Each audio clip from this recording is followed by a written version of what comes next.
एक ज़माने की बात है। एक दूर दराज सल्तनत में एक निहायत खूबसूरत लड़की रहती थी जिसका नाम सुंड्रिला था। सुंड्रिला की नेकदिल माँ के इंतकाल के बाद उसके वालिद ने एक औरत से शादी कर ली जिसका नाम लेडी पुफी था।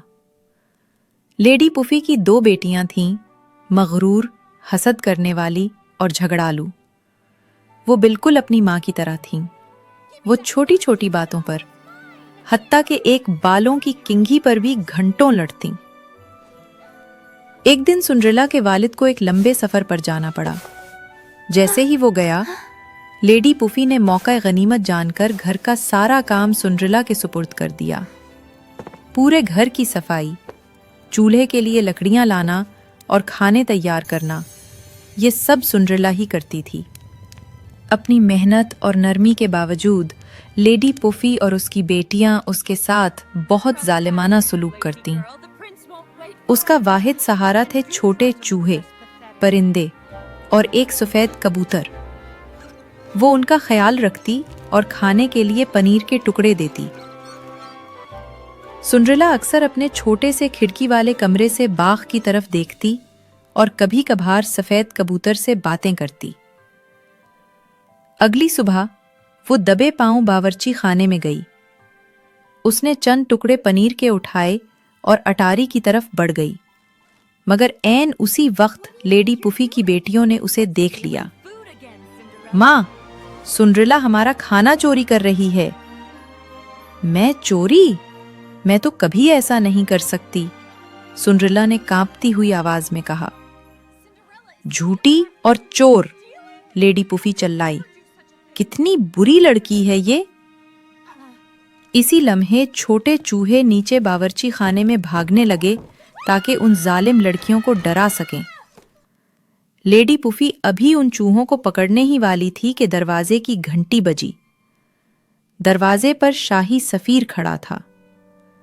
शहजादा मुअज्जम एक रक्स की महफिल बॉल रख रहा है। सब नौजवान लड़कियों को बुलाया गया। ये सुनते ही जज़बेल और कैसेंड्रा खुशी से अपने कमरों की तरफ भागीं ताकि अपनी सबसे खूबसूरत पोशाकें चुन सकें। लेडी पुफी ने भी चाहा कि उसकी बेटियां सबसे हसीन लगें, इसलिए उसने सिंड्रेला से कहा कि वो उनके लिए खूबसूरत लिबास तैयार करे। सिंड्रेला भी जाना चाहती थी, मगर लेडी पुफी ने सिंड्रेला से कहा, अगर तुम राख में पड़े तमाम दाने 5 मिनट के अंदर चुनकर दोबारा प्याले में डाल दो तो तुम हमारे साथ बाल में जा सकती हो। सिंड्रेला को बॉल में जाने की बहुत ख्वाहिश थी, इसलिए वो फौरन दाने चुनने लगी।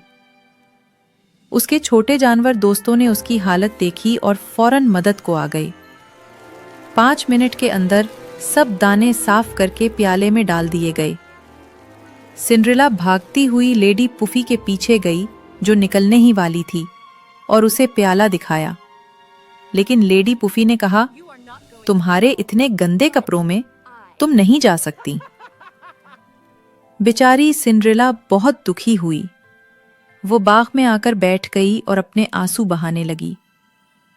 वो एक हेजल नॉट के दरख्त के नीचे बैठी थी। अचानक वो दरख्त चमकने और लर्जने लगा और उसके सामने एक खूबसूरत परी नमूदार हुई। मेरा नाम लायबल है और मैं तुम्हारी मदद के लिए आई हूं। गमगीन ना हो, तुम भी इस बॉल में जाओगी।